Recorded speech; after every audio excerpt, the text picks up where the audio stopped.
your fake therapist. And now, here's Cassandra.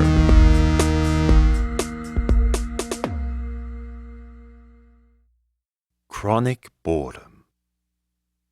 Every activity is suffused with blandness.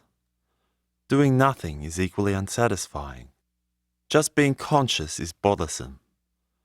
For the constantly bored mind, the highlight of each day comes when the head hits the pillow and it slips into an unconscious state. This is no way to live.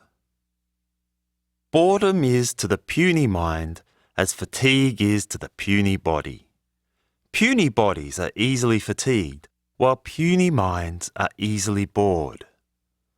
The best way to escape the boredom trap is to develop your mind so that it is no longer puny. Those who would gain physical strength must first push through the fatigue, and those who wish to gain mental strength must push through extra boredom. So, while mental development is the best way to address your boredom problem, for many people, it's just not a realistic alternative. The puny mind is so withered that it finds itself dissatisfied with its regular diet of celebrity gossip, reality TV shows, and infomercials. The puny mind also feels ashamed. It should not be bored by these things. These are the things that normal people enjoy. The puny mind doesn't want to be bored, but it also wants to remain puny and undeveloped. How can these opposing wishes be reconciled? If this is you, then I congratulate you for managing to stay focused for the last minute. As a reward, I offer you a genuine, practical solution. A solution that will allow the puny mind to shine. First, I want you to locate your hippocampus. If you're unsure how to find it, look up the answer on Wikipedia. Next, I'd like you to take a power drill, and since this is subtle work, select the narrowest drill bit you can find. Sterilize the drill bit before affixing it to the unit. This is really important. Now, bore gently into your skull, making sure to insert the drill bit no more than 2 centimeters into the hippocampus. Carefully remove the drill bit from your skull and enjoy a boredom-free life. Send me a letter, and I will make you feel much better. Today, I have a letter from Cassandra.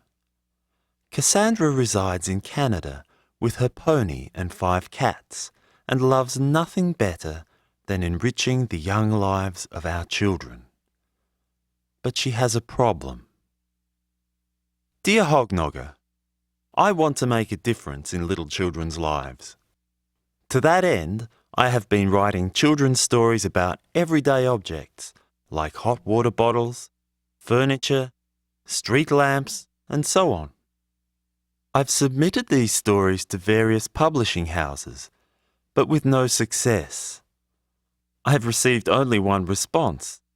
The response came in a big package, so I was very excited, but upon opening it, I discovered that the package contained only a used vomit bag and a hastily scrawled note reading, "Write a story about this, loser."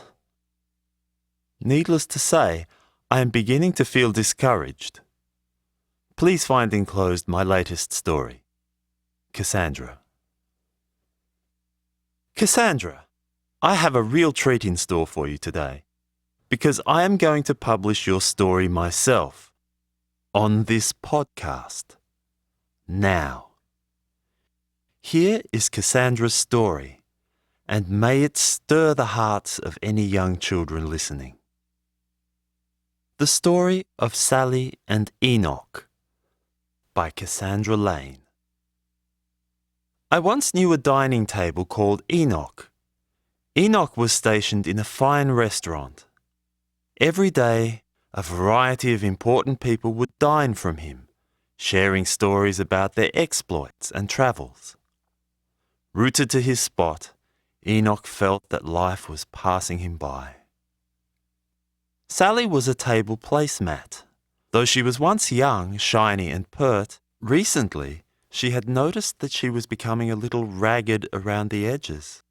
Perhaps she had already seen her best days. There seemed to be little chance that she would find a sturdy and receptive table to settle down with.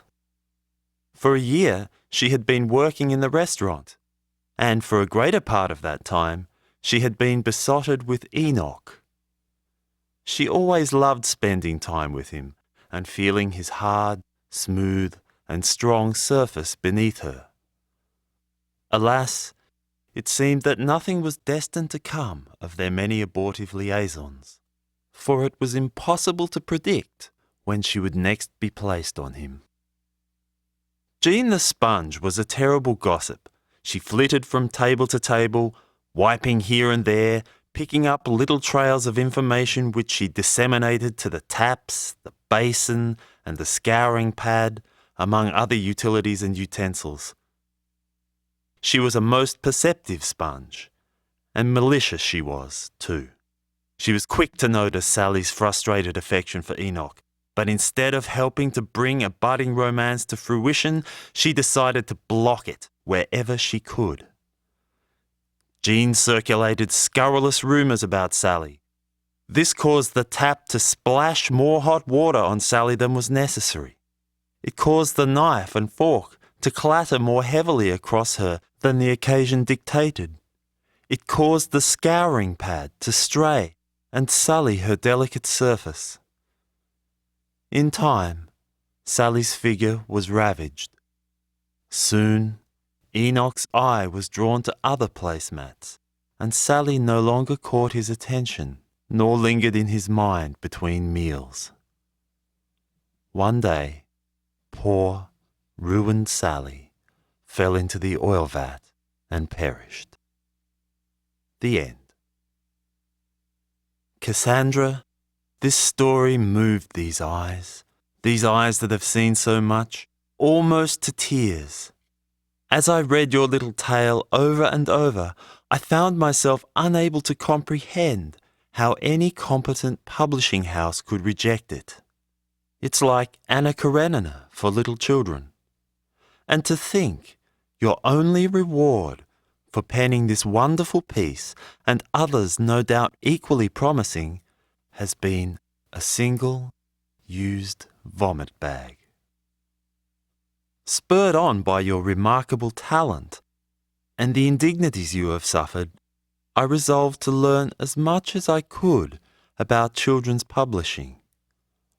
I devoted an entire weekend to the task, and am now in a position to offer you some sterling advice.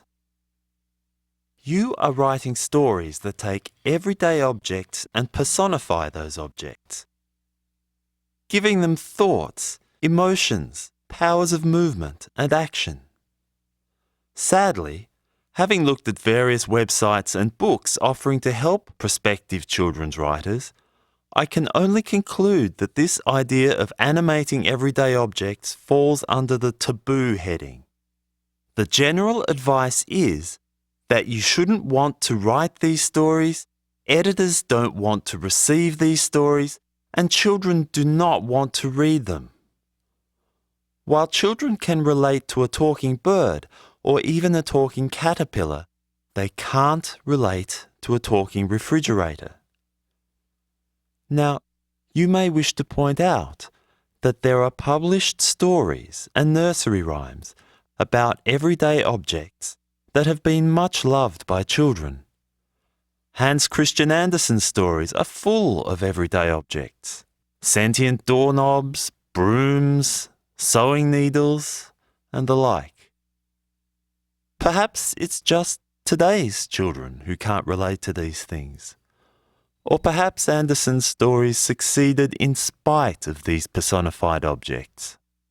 But were you to mention that there are some examples of recent children's books featuring these objects, you'd likely get a response of bemused denial. One online advice giver simply says, "Those stories shouldn't work." Here, the advice giver is invoking the bumblebee principle. God created the bumblebee and thought to himself, "It flies, but it shouldn't. I better not make anything else like this."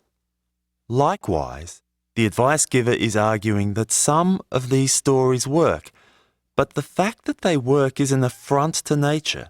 They shouldn't work, and so we shouldn't create any more of them. If you want to be a published children's author, your best chance lies in forgetting about these objects and instead turning to stories featuring talking animals. Editors are much more likely to think that children will understand these stories. What you should do next is find a formula. There are many formulas. Here's a sketch of a story using one such formula. Doris the hen has lost her egg, so she goes around to all the other animals on the farm to ask if they've seen it. "No," says the sheep. "Bah." "No," says the horse. "Nee." And so on, until we've passed through 5 to 10 different animals. Doris returns to her nest and realizes the egg was there all along. What we have here is a simple rote learning device. This is the functional equivalent of a picture of each animal with its name written underneath. See? Sheep. See? Horse. See? Cow. This serves to prepare children for the kind of education they will receive when they go to school. The formula is a problem, followed by a brief repetitive interaction with a sequence of animals, followed by a resolution. This is not something I wove out of thin air.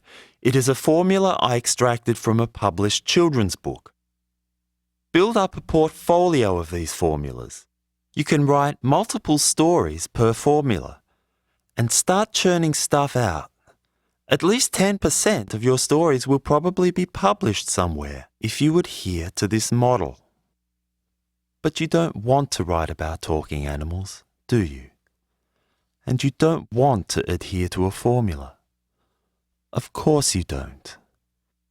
I have instructed you on how to become a successful hack writer who cares only about being published. But you are an artist.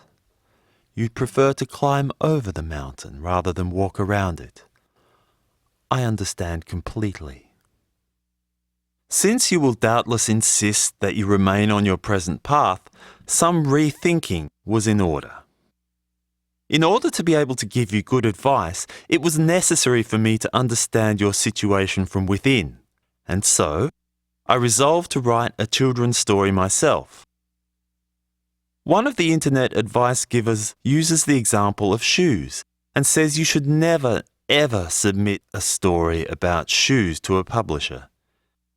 It doesn't matter what sort of adventures the shoe has. Children can't relate to a shoe. This seemed an apt point of departure. I present the children's story Alicia's Bit by Hognogger. Shoes go to sleep whenever you put them on, and if you place your shoes in a wardrobe, they like to chat and play while you're not looking.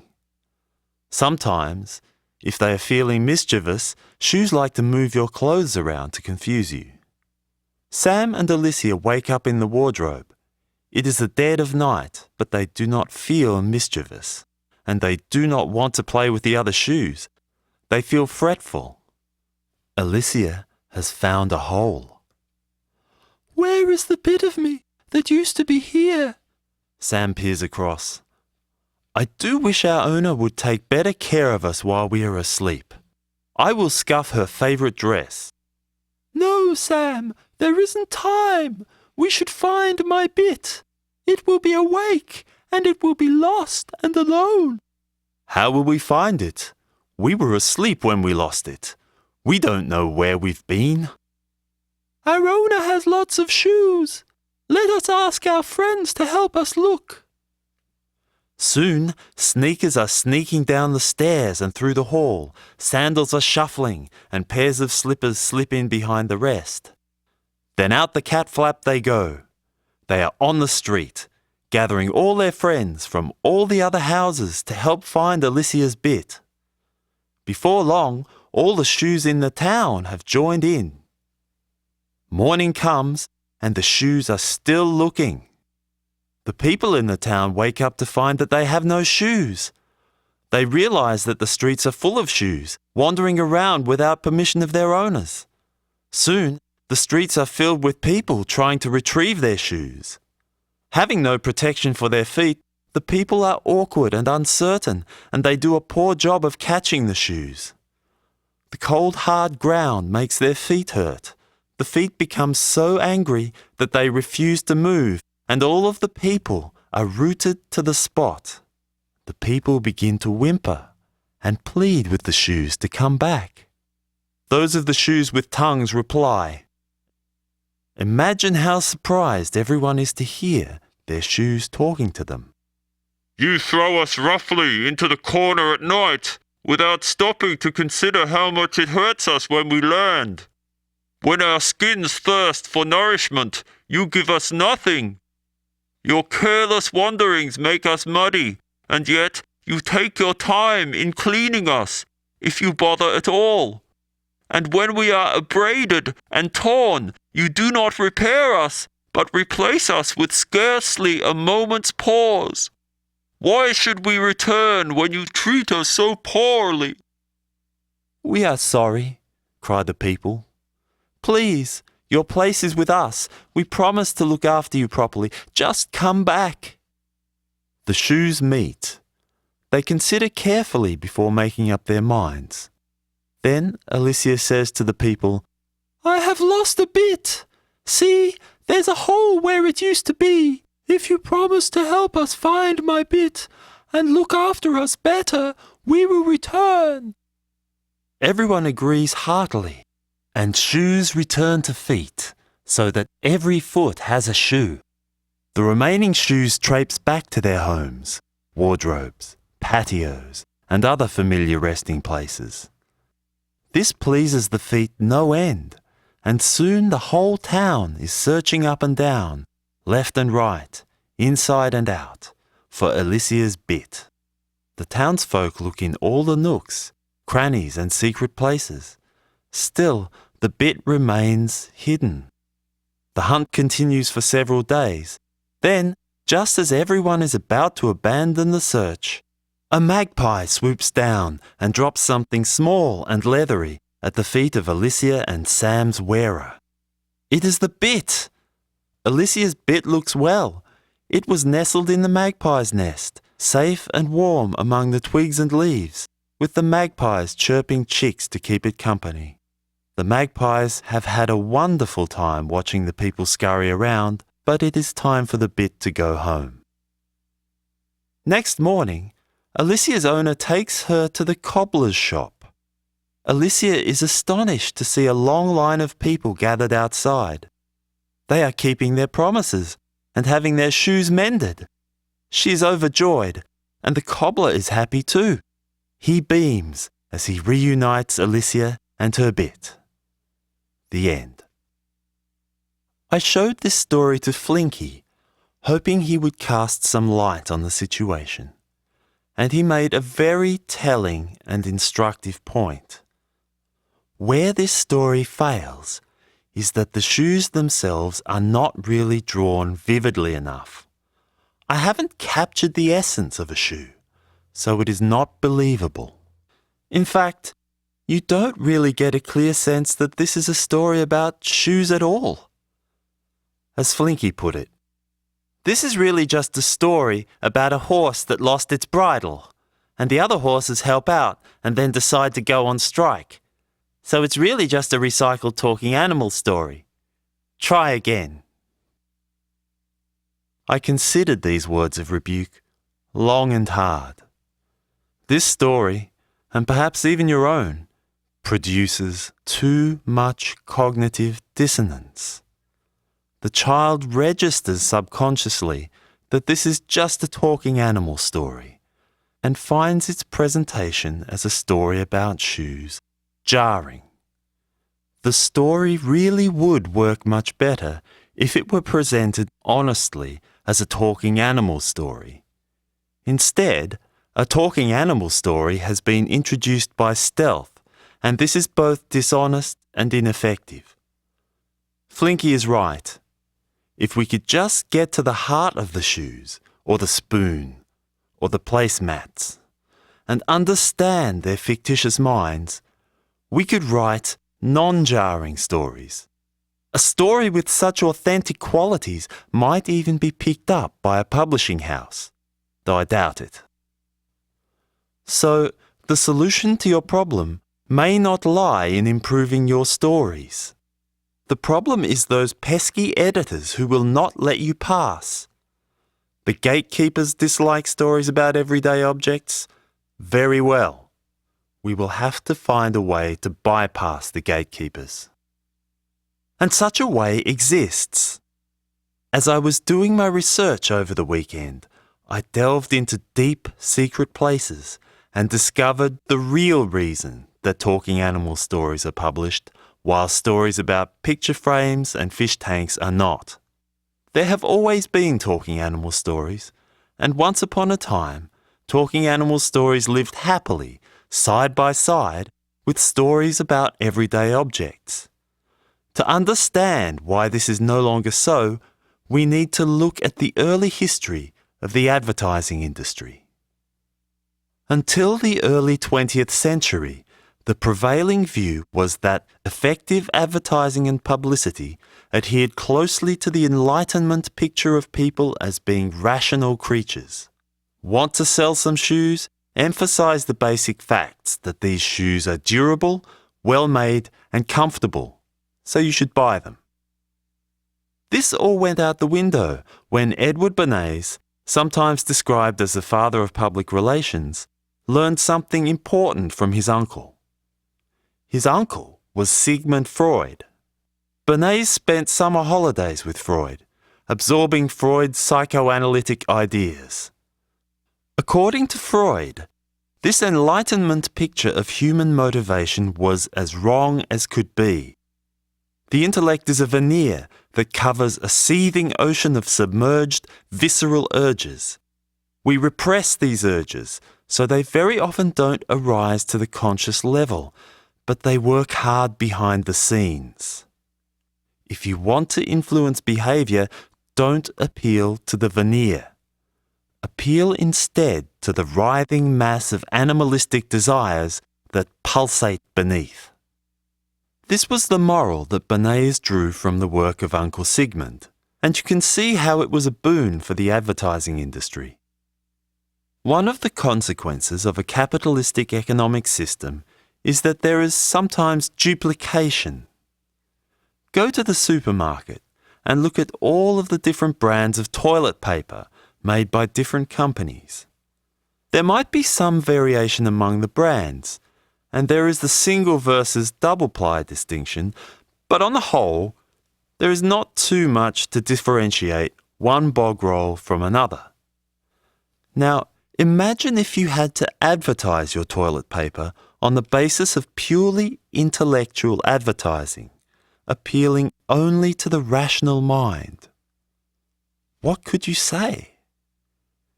If used competently, our toilet paper will clean your bottom effectively and is about the same price as our equally adequate competitors? It's hard to see that message getting much purchase. But if you can tether your toilet roll to some of the deep-seated repressed desires of the pooing public, then you are in business. The market can support all these brands of toilet paper, not because they are differentiated by function, but because they are differentiated according to which combinations of subconscious urges advertisers have affixed to them. Let me illustrate this point with one of the more widely cited examples from Bernays' early career. In the 1920s, women in America had been making great strides. They had won the right to vote, and more women were attending college and gaining employment. But in areas such as smoking rights, they were still lagging behind. There was a taboo against women smoking in public. It was unseemly and unladylike. In 1922, a woman was even arrested in New York City after she lit up a cigarette on the street. Naturally, the cigarette companies took a dim view of these social restrictions. In 1928, George Washington Hill, head of the American Tobacco Company, hired Bernays to see if he could do something to strike a mighty blow for women's emancipation. Bernays consulted a prominent local psychoanalyst, A. Brill, to find out what cigarettes represented for women. Brill told him that cigarettes represented men's penises, and by depriving women of cigarettes, they were being deprived of having their own penis. If they were allowed to have their own penis, they would feel more powerful. At the subconscious emotional level, cigarettes represented freedom and empowerment. Brill is reported to have said, "Today the emancipation of women has suppressed many of their feminine desires. More women now do the same work as men do. Many women bear no children. Those who do have fewer children. Feminine traits are masked. Cigarettes, which are equated with men, become torches of freedom." Armed with this information, and realizing that women were still enthused over the recently won rights of suffrage, Bernays paid some women to pretend to be suffragettes and to march in the Easter Sunday parade in New York City, smoking their torches of freedom.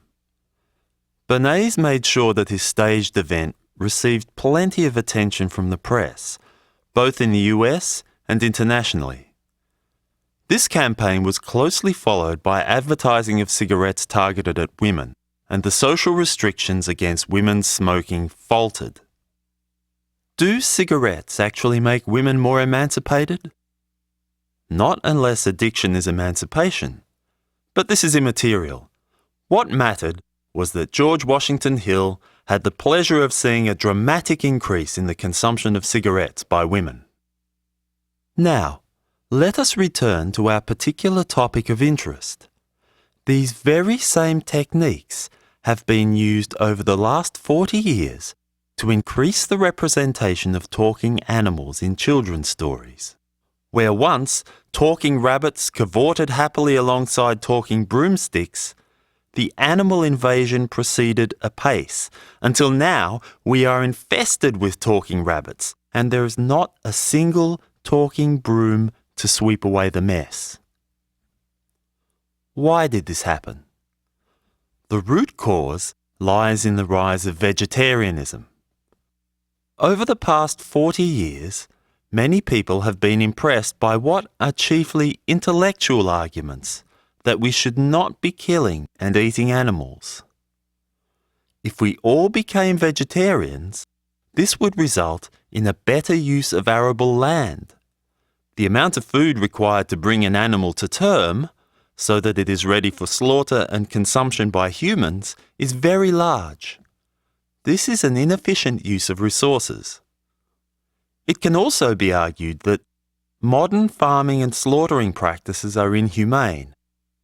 Animals can feel pain just as we can, and we shouldn't be subjecting these animals to the kind of suffering that we wouldn't subject ourselves to. These may be good arguments, and they have led to some reduction in the demand for dead animals. But they appeal to the rational mind. The meat industry responded, using Edward Bernays' more effective covert techniques. This brings us to the true reason why editors of children's books publish talking animal stories, but not talking shoe stories. This is being done in the service of the meat industry. Modern children's literature is designed to make children feel a great affinity with talking animals. If a talking animal story is done properly, the child identifies so closely that it will want to be the animal. But while children know that they are not cows and can't really become cows, they can do the next best thing. They can eat a cow. By eating the cow, they make the cow's flesh part of their own flesh and achieve a partial merging with the animal. This practice has many precedents and is deeply entrenched in the human psyche.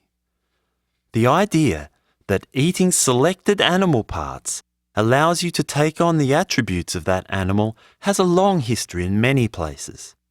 Tiger's blood gives you the strong will of a tiger. Eating a tiger's penis gives you a tiger's strong libido, and so on. These sneaky psychological advertising tricks are likely the main reason why editors have been rejecting your stories. But I have armed you with your very own little torch of freedom. With this new knowledge, you can fight back. There is no reason why the manufacturers of a great many everyday items would not back a campaign to insert more talking objects into children's stories. What has been done for adults with all manner of consumer goods can be done for children. Consumerism can never start too early, and even if the child doesn't have any real use for a set of crystal glassware or a gas heater, she can still pester her parents to buy one. The image of children pestering their parents to buy all manner of goods and appliances that they have previously ignored is a compelling one. "Mummy, can we get the new desk lamp, just like the one in the book?" This could work. Yes, this could work, Cassandra. Some nice agreements can be made that will be to the mutual advantage of both the publishing and manufacturing industries. And talking broomsticks will be back. Once this has been achieved, your main challenge as a writer will be to find just the right psychological hooks.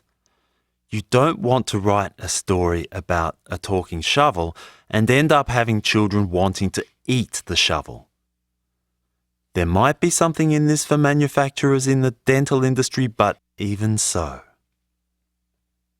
There is a further category of everyday objects that we haven't discussed today and which I'd like to encourage you to write about. So far, we've been discussing objects invented and made by humans for some purpose or other. Because these objects have a purpose, it's comparatively easy to personify them. You just have to imbue these objects with personalities, beliefs, and desires that reflect their purposes. But there are other objects, not made by humans, for which it is more difficult to find any particular purpose. I speak here of objects like rocks and stones. At the now defunct Editorial Anonymous blog, a children's book editor rails against the rock. Before you write a story about a rock and all the changes it witnesses from its ditch or hill or goddamned outhouse, ask yourself why anyone would give a flying shit about a main character that can't do anything. When we are writers and have a story in our heads and begin thinking about how to tell said story, and we ask ourselves, whose story is this? We look for the character who is most changed by the action of the story, who has the most at stake in the action, or whose actions have the most impact on the plot. When we are readers, we are looking for a story that will fascinate and entertain us. We are looking for a story in which something happens, and in which the main character is someone who can do something about it. For fuck's sake. I agree with the anonymous editor that it would be counterproductive for you to submit stories about rocks and stones for publication by Western publishing houses. Perhaps you could cut some sort of deal with the paving industry, but I don't hold out much hope. Managing to make a stone represent a way of satisfying a child's deep emotional needs could be difficult. But this is no reason not to write stories about rocks and stones. Eastern traditions might be more receptive. Rocks and stones could be entirely appropriate protagonists for Buddhist children. Buddhists deny that anything really exists, at least not in the way that we think. There is no persisting self. You, as a persisting self, do not exist. This is a radical teaching, which no one who has yet to attain nirvana has actually understood properly. And stories about rocks and stones strike me as a very helpful way to gently introduce these notions to the Buddhist child. And things might change in the West. The anonymous editor's rant is suffused with current Western ideas of agency and freedom. But this might not last. I've lived long enough to see lots of things come and go, and all of this could just be a trend. A totalitarian state might be just around the corner, and the very features of stones that the editor derides could come to the fore as winning attributes. A stone is passive. A stone is compliant. A stone is powerless. A stone understands its place in the world. This is exactly the sort of material that the authorities would be clamouring for if we move to a totalitarian system. If you already have a clutch of children's stories about rocks and stones tucked away, you will be well ahead of the other children's authors should the system of government change. I offer you one last reason to write about rocks and stones. One day, we might be contacted by aliens. This is entirely possible. If this happens, our children will need to learn about the aliens, and the aliens' children will need to learn about us. What better way for the alien children to learn than by reading children's stories about the Earth? But none of the creatures of the Earth will be familiar to them. These creatures, including ourselves, should therefore be woven into stories that feature rocks and stones as central characters. The alien children will be familiar with the rocks and stones from their home planet, and by pivoting your stories around these objects, you can then draw young aliens more naturally into our world of people, horses, bison, and sundry other creatures. So, Cassandra, as a final form of encouragement, I offer you my very own stone story. May I present Stone by Hognogger. Let us begin with an ending. This is the ending of Rock. Rock was very big and very hard. He was surrounded by other rocks, many of whom were also big and hard. But none could compare with Rock. Rock was the biggest and hardest of all, and also the proudest. Rock lived in a quarry, and every day men would come with their fancy metal toys to play in the quarry. The men loved to cut, crush, and break the rocks into small pieces, which they carried away in their trucks, for no reason that Rock, or indeed any of the other rocks, could discern. This made all of the rocks in the quarry very afraid. All, that is, except for Rock. Rock chortled when one of his neighbours was cut in two. He guffawed when another was blasted apart. The other rocks were fragile and vulnerable, but not Rock. The men could never harm Rock because he was Rock. One afternoon, Rock exploded, and so Rock perished. Yet, in that brief moment, as Rock fell apart, other things stirred and found life. For when a rock breaks, the pieces into which it is broken are born. This is how Rock's ending was a beginning. Actually, Rock's ending was many beginnings. It would take a very long time to tell the tales of each of these beginnings, since Rock was indeed very large and broke into many fragments. But it would not take so long to tell you about just one of these beginnings. Stone wakes. He is flying so fast, he is bouncing and rolling, and it is all very confusing, until he comes to rest. Stone is still, and a curtain of fine dust gathers around him. Moments pass, and Stone comes to his senses. The first thing he notices is that he is very still, and he finds this most agreeable. I should like to stay like this for a very long time, he thinks. But Stone's pleasant thoughts are cut short. He is gathered up and dumped on the back of a truck, which soon leaves the quarry. Lots of other stones, rocks, and rocklings of all shapes and sizes are being jostled around on the truck, and none of them are enjoying the trip. Suddenly, the truck picks up speed and Stone falls off the back. He bounces and rolls and comes to rest on the road. What luck, thinks Stone. Here I am, lying quiet and still again. I think I will remain here for a very long time. Stone notices that he is surrounded by other little stones, all of which are smaller than he. Perhaps I will make some new friends, he considers, and who can say? I am big and they are small. Perhaps I can be their king, and I will stay here in this one spot while they serve me and bring me things. However, Stone quickly becomes aware that something is very wrong with the little stones. They are trembling. Why are you trembling, little stones? Stone asks. It is calm and still here. The sun is warm and the sky is clear. Surely you have everything that you need for a long and peaceful life.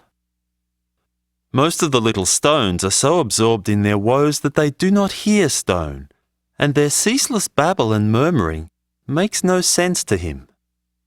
But some of the little stones do hear, and Stone can just make out their reply amidst the other senseless ramblings. Big stone, far from home, wait and you will know. Very well, thinks Stone. I shall wait. And then Stone senses a slight vibration. The babbling and murmuring of the little stones grows louder. Then follows a tremor so intense that Stone is no longer aware of anything aside from his own trembling. There is a deafening clamour, and an enormous dark object passes overhead, hiding the sun. And the noise and the vibrations fade. A truck is hard to bear, but bear it we must, till the big machines grind us to dust. It is not peaceful here, says Stone. You should leave. We are the road, and a road leads where it must. It cannot visit other places. I am not part of the road, says Stone, so I will just roll away and find somewhere nicer to rest. Stone tries to move and finds to his dismay that nothing happens. Again, he tries to wrench himself away, but remains precisely where he is. A stone may shift from place to place, but only by another's grace. Discovering that the little stones are right, Stone abandons the idea of moving. Days pass, as do the trucks, cars and buses. Sometimes their wheels push him farther along the road, but never off it. The nightmarish noise and vibration continues, and yet this is not the worst of it.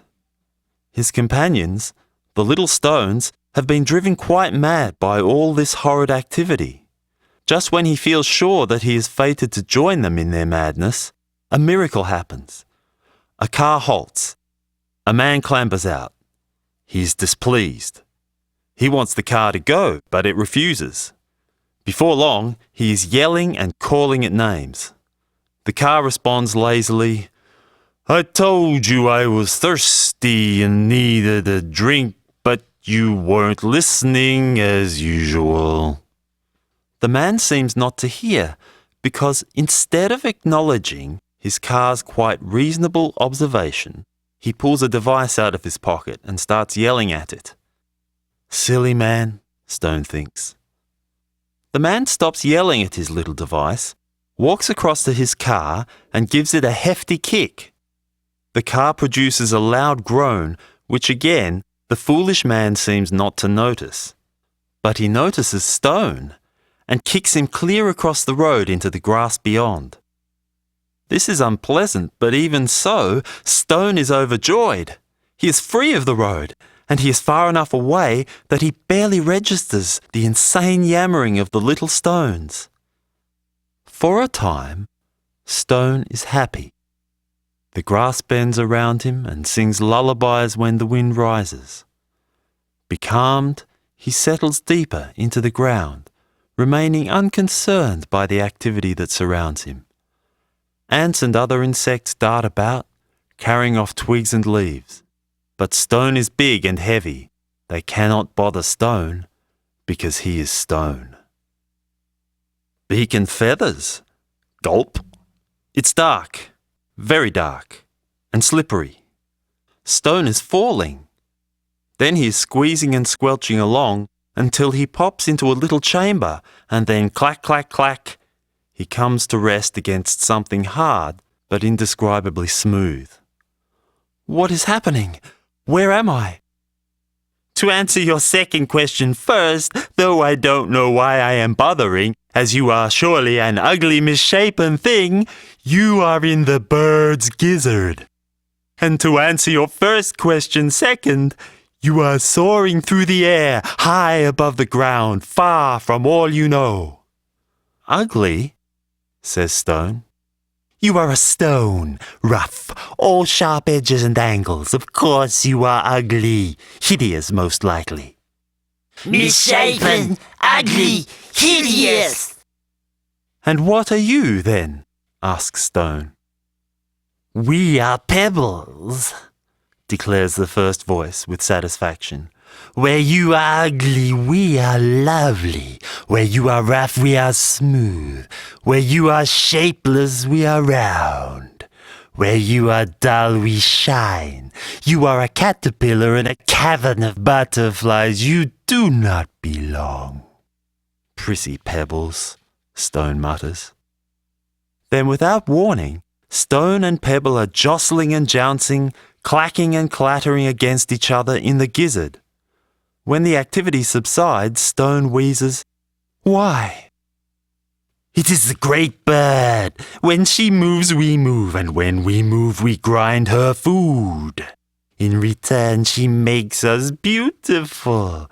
She is our mother. All thanks and praise to Mother Bird for these blessings. Thanks and praise to the mother. A voice emerges from across the chamber. You have scratched me, hideous stone. You have scratched me. You have come to make us ugly, and that is why we hate you. Hate the stone! Hate the stone! As predicted, Stone does scratch the pebbles, making them uglier. And each time he scratches a pebble, Stone becomes a little smoother, a little rounder, and a little more beautiful. Soon he forgets his distaste for clamour and clatter. He is a pebble, not a stone. Eventually, Stone is the smoothest, loveliest pebble of all, and even his harshest critics among the other pebbles come to admire him. Stone becomes the proudest of them all. Whenever a new stone enters the gizzard, Stone is the first to raise his voice against it and to shrink from its touch. One day, there is a horrendous wallop, followed by a mighty shredding. The great bird is caught up in the talons of a greater bird. The gizzard tears open, and Stone tumbles and tumbles until he lands in the sand by the sea. The waves roar and pour across him. Each day he prays for a bird to swallow him so that he can return to a gizzard, and each day he is disappointed. Occasionally, one saunters over to sharpen its beak on him, only to find that he is too smooth to be of any use. The sand does not admire his roundness. It resents having to support him. The wind does not praise his smoothness. It is annoyed at having to squeeze by, and the water pays him no heed as it rolls in and out. He is alone on the beach, on that vast beach, and he feels very small and very foolish. I have been proud without cause. I am a stone, for what is a pebble but a stone dressed in finery? Perhaps I am less than a stone, since I have lost my edges and forgotten what I am. I remember now that I want peace and rest, not primping and praise, but I am no longer sure that I will find it. Instead, Stone finds despair. But then he finds a helping hand, clutched up from the sand. Come see what I found, Daddy. A pretty stone. Look how beautiful, black and smooth it is. That's a pebble, I think, says the father, peering over her shoulder. No, it's a stone. I will take it home and keep it with the other things I love. And she does. Stone lives in a box with all of Celia's other favourite things. It is still and peaceful in the box. Except, that is, when she takes Stone out so she can play with him or show him to her friends. Even then, well, he doesn't mind too much. And he remembers that he is a stone. The end. I showed this story to Flinky, and all he had to say was that it's really just a story about a horse stuffed inside an enormous sack. When a man such as Flinky is reduced to absurdities in order to shore up his position, you know you have picked a winner. And Stone, by Hognogger, wins by several lengths. Until next time, go passively. When it's hard to smile and nothing seems worthwhile, Hognogger is